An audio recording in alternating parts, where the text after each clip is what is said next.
Before we get started animating, I want to talk just for a brief few moments about the importance of understanding how to change your transform orientations. And let me show you specifically what I'm talking about here. I'm working with my ball, and if I grab the assistant here, I've got the transform tool turned on, and this is a great thing to be mindful of.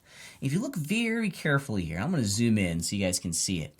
Look at the orientation of these little arrows inside the rig itself. Of course, the red one is the X, the blue one is the Z, and the green one is the Y channel. These determine the location that we can move the object inside of our three-dimensional scene.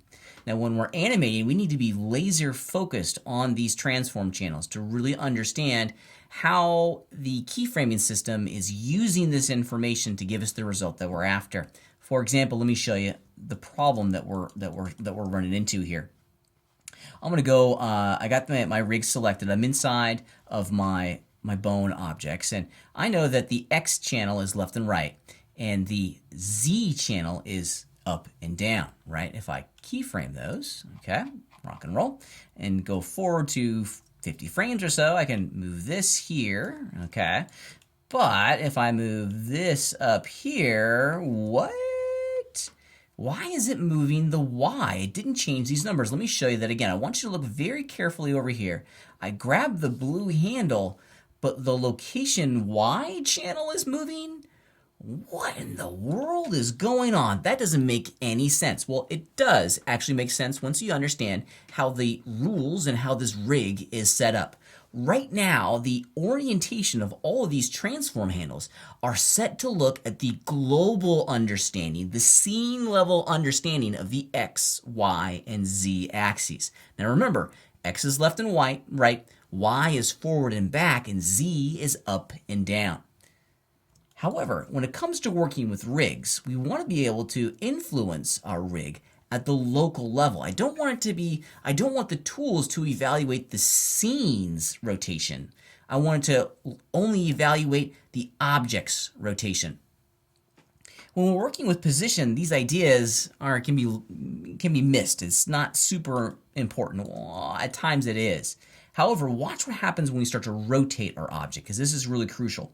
As I rotate this along the Y-axis, notice that the tool handles stay oriented to the X, Y, and Z. This blue one is such a great example. Even though I've tipped my ball 45 degrees or so along the X-axis, this orientation, the up and down orientation, is still aligned to the global understanding of the X, Y, Z.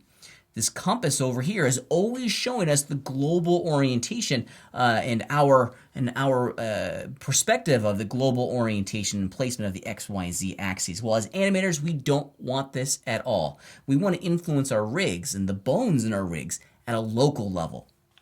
So we got to make one small change, and it's right here inside of our interface. Let me show you. You can find this in almost any 3D viewport inside of Blender. It's pretty easy. And this is going to allow you to change the orientation of the transform handles. When we're animating our character rigs, let's change it to local. And then boom, check it out. Now the Y has been tipped that way. And it doesn't matter which way I rotate it, that Y axis is always going to follow the orientation of the local model itself, not the global scene, but the local model. Let me take a step back, and we're going to undo all of this transformation here real fast. And I'm going to once again, so I just went back in time to the beginning of the beginning here. And before I keyframe anything, let's change our orientation of our tool handles to local, okay? Which will help us really understand how and where we want to animate this, because I want to animate it along the X, so I'll keyframe that. And I also want to animate it up and down. Well, for this rig, and it's localized to just this one rig, the author of this rig has the up and down axis being Y. So let's keyframe that. If we go forward 50 frames, the auto key system is still enabled. Now we can travel it this way, and just for illustration purposes, we'll go up, and we're getting exactly what we want. So be real mindful of the orientation of your transform handles. More often than not, when we're working with rigged characters, as we are here, changing the orientation from global to local is going to give us the most accurate and impactful information.